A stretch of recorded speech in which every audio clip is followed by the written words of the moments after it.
जो होता है अच्छे के लिए होता है। एक बार की बात है, एक राजा तलवारबाजी कर रहा था तो अचानक से उसके अंगुली में कट लग गया। तो पास खड़े मंत्री अचानक बोल उठे, राजा साहब चिंता ना करें, जो होता है अच्छे के लिए होता है। यह सुनते ही राजा को गुस्सा आ जाता है। राजा उस मंत्री को कारागृह में बंद करने का आदेश दे देता है और बोलता है इसको फांसी पर चढ़ा दिया जाए। यह सुनकर मंत्री घबरा गया।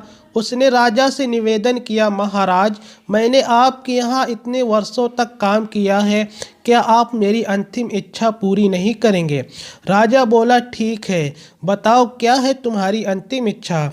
मंत्री बोला, कृपया मुझे 10 दिन का समय दीजिए, उसके बाद आप मुझे जो चाहे सजा दे दीजिए। राजा ने उसकी अंतिम इच्छा मान ली। राजा दूसरे दिन अपने सैनिकों के साथ जंगल में शिकार पर निकला।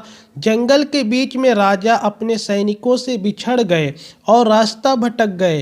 रास्ता ढूंढते हुए राजा वनवासियों के बीच पहुंच गए, जो बलि देने के लिए किसी को ढूंढ रहे थे। वनवासियों ने राजा को पकड़ लिया और वन की देवी को बलि देने के लिए ले गए। बलि देने की सारी तैयारियां पूरी हो गई।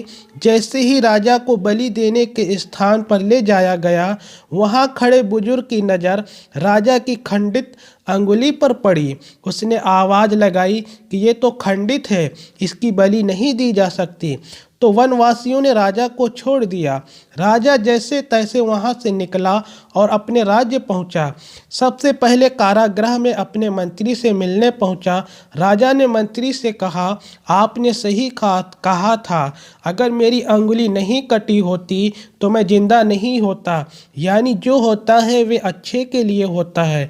राजा ने फिर पूछा, मेरा तो फ़ायदा हुआ, लेकिन आपका कैसे फ़ायदा हुआ? मैंने तो आपको सज़ा दी। मंत्री बोला, मैं आपके साथ शिकार पर रहता हूँ, उस दिन भी रहता, लेकिन मेरे खंडित नहीं होने के कारण मेरी बलि चढ़ जाती, इसलिए मेरे साथ भी जो हुआ अच्छा हुआ। राजा प्रसन्न हुआ, लेकिन छोटी सी बात पर मंत्री को सजा देने का दुख भी हुआ। इसलिए राजा ने मंत्री को कारागृह से निकालकर फिर से अपने साथ रख लिया। शिक्षा।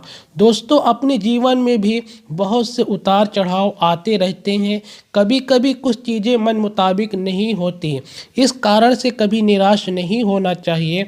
हमें हमेशा याद रखें, जो होता है अच्छे के लिए होता है।